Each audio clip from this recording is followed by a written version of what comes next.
വീഡിയോയിൽ ഞാൻ ഷെയർ ചെയ്യുന്നത് എസ്പെഷ്യലി യൂറോപ്പിലോട്ട് ജോബ് നോക്കുന്ന ആളുകൾക്ക് വേണ്ടിയിട്ടുള്ളതാണ് വീഡിയോ. യൂറോപ്പിലെ ഡെൻമാർക്ക് എന്ന് പറയുന്ന കൺട്രിയിലോട്ടുള്ള ഒരു വർക്ക് വിസ കിട്ടിയിട്ട് നമുക്ക് എങ്ങനെ മൂവ് ചെയ്യാം എന്നുള്ളതിനെ കുറിച്ചിട്ടാണ് ഞാൻ ഇതിനകത്ത് പറയുന്നത്. അപ്പോൾ ഇതിനകത്തൊരു ജോബ് കിട്ടാൻ വേണ്ടിയിട്ട് നമ്മൾ എന്തൊക്കെയാണ് ചെയ്യേണ്ടത്, അതേപോലെ തന്നെ എത്ര സമയം എടുക്കും, അങ്ങനെയുള്ള ഒരുപാട് കാര്യങ്ങൾ ഇന്നത്തെ വീഡിയോക്കകത്ത് പറയുന്നുണ്ട്. അതേപോലെ തന്നെ അവിടെ എന്തൊക്കെയാണ് അൺസ്കിൽഡ് ജോബുകളായിട്ട് വരുന്നത് എന്നുള്ള കാര്യങ്ങളൊക്കെയാണ് വീഡിയോക്കകത്ത് പറയാനായിട്ട് പോകുന്നത്.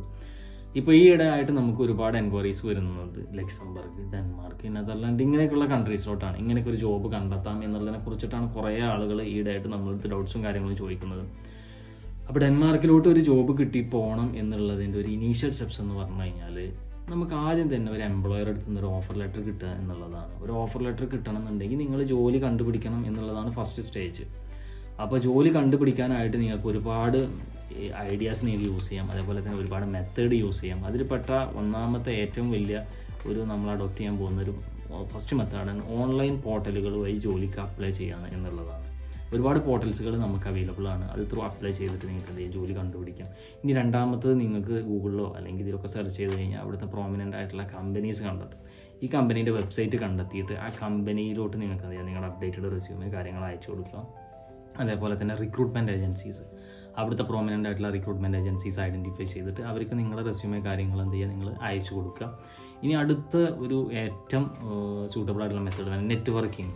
അഥവാ നിങ്ങളുടെ അറിയാവുന്ന ഫ്രണ്ട്സോ കാര്യങ്ങളോ അവിടെ വർക്ക് ചെയ്യുന്നുണ്ടെങ്കിൽ അവർ ത്രൂ ഒരു നെറ്റ്വർക്ക് ഉണ്ടാക്കുക, അല്ലെങ്കിൽ അവിടുത്തെ ഒരു ലോക്കൽസോ അല്ലെങ്കിൽ നിങ്ങളുടെ ഫ്രണ്ട്സോ ആരെങ്കിലുമൊക്കെ അറിയാവുന്ന ത്രൂ അവർ നെറ്റ്വർക്ക് ഉണ്ടാക്കിയിട്ട് കണക്ട് ചെയ്തിട്ട് നിങ്ങൾക്ക് അങ്ങനെയും ജോബ് കണ്ടെത്താൻ പറ്റും.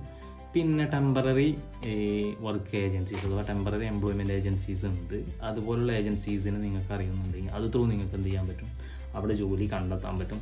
അപ്പോൾ ജോലി കണ്ടെത്താന്ന് പറഞ്ഞാൽ ഒരു ഈസി ആയിട്ടുള്ള ടാസ്ക് അല്ല, കുറച്ച് ഡിഫിക്കൽട്ട് ആയിട്ടുള്ളൊരു ടാസ്ക് തന്നെയാണ്. പക്ഷെ നമ്മൾ ഇതിനകത്ത് കുറച്ച് വർക്കൗട്ട് ചെയ്ത് കഴിഞ്ഞാൽ നമുക്കൊരു ഓഫർ ലെറ്ററോ ഒരു വർക്ക് പെർമിറ്റോ നമുക്ക് കണ്ടെത്താൻ പറ്റും. ഇതിന് കുറച്ച് നമുക്ക് വേണ്ടത് ക്ഷമ എന്നുള്ളൊരു കാര്യമാണ്. അതാണ് നിങ്ങൾ ആദ്യം ഉണ്ടാക്കിയെടുക്കേണ്ട പ്രധാനപ്പെട്ട ഒരു കാര്യം. ഇരുന്നിട്ട് അപ്ലൈ ചെയ്യാനുള്ളൊരു കാര്യവും അതേപോലെ തന്നെ ഒരു ജോബ് കണ്ടെത്താനുള്ള കാര്യങ്ങളൊക്കെയാണ് നിങ്ങൾ ആദ്യം തന്നെ ഉണ്ടാക്കിയെടുക്കേണ്ടത്.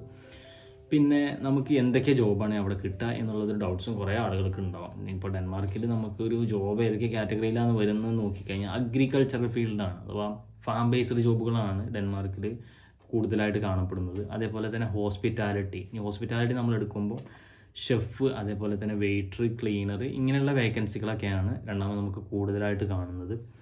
അതേപോലെ തന്നെ ലോജിസ്റ്റിക്സ് ജോബുകളും നമുക്ക് അവൈലബിൾ ആയിട്ടുണ്ട്. അതേപോലെ തന്നെ വെയർ ഹൗസ് ജോബുകൾ, അതേപോലെ തന്നെ logistics factory workers, helper, packing job ഇങ്ങനെയുള്ള ജോബുകളും അവൈലബിൾ ആണ്.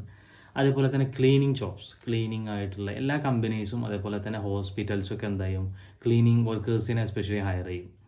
അപ്പോൾ ആ ഒരു ജോബിന് എന്ത് ചെയ്യാൻ പറ്റും, നിങ്ങൾക്ക് അപ്ലൈ ചെയ്യാൻ പറ്റും. അപ്പോൾ ഇതിനൊക്കെ പ്രധാനപ്പെട്ട ഒരു കാര്യം എന്ന് വെച്ച് കഴിഞ്ഞാൽ നിങ്ങൾ ജോബ് ഐഡൻറ്റിഫൈ ചെയ്യുക, അപ്ലൈ ചെയ്യുക എന്നുള്ളത് തന്നെയാണ് പ്രധാനമായിട്ടും പറയാനുള്ളത്. ഇനി എത്ര എന്ന് പറയുന്നത് എത്രയാണെന്ന് നമുക്ക് നോക്കാം.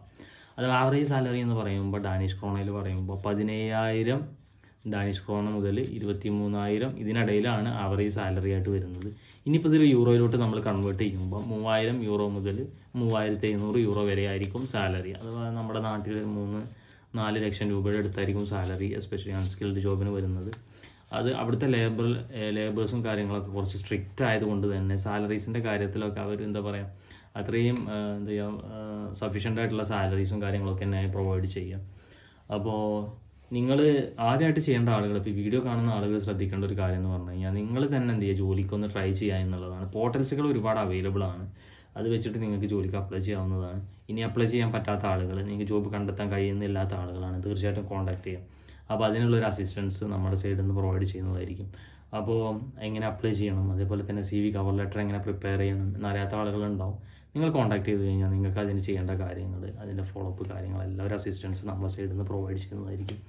അപ്പോൾ താല്പര്യമുള്ള ആളുകൾ എന്ത് ചെയ്യുക, തീർച്ചയായിട്ടും ഞാൻ നമ്പർ കൊടുക്കുന്നുണ്ട് സ്ക്രീനിൽ. ആ നമ്പറിൽ കോൺടാക്ട് ചെയ്ത് കഴിഞ്ഞാൽ ഇതിൻ്റെ കൂടുതലായിട്ടുള്ള ഡീറ്റെയിൽസ്, എങ്ങനെ അപ്ലൈ ചെയ്യണം, എന്തൊക്കെ ജോബ് അവൈലബിൾ ആണ്, വിസയ്ക്ക് വരുന്ന പോസ്റ്റ്, എല്ലാ കാര്യങ്ങളും നിങ്ങൾക്ക് അറിയാൻ പറ്റും.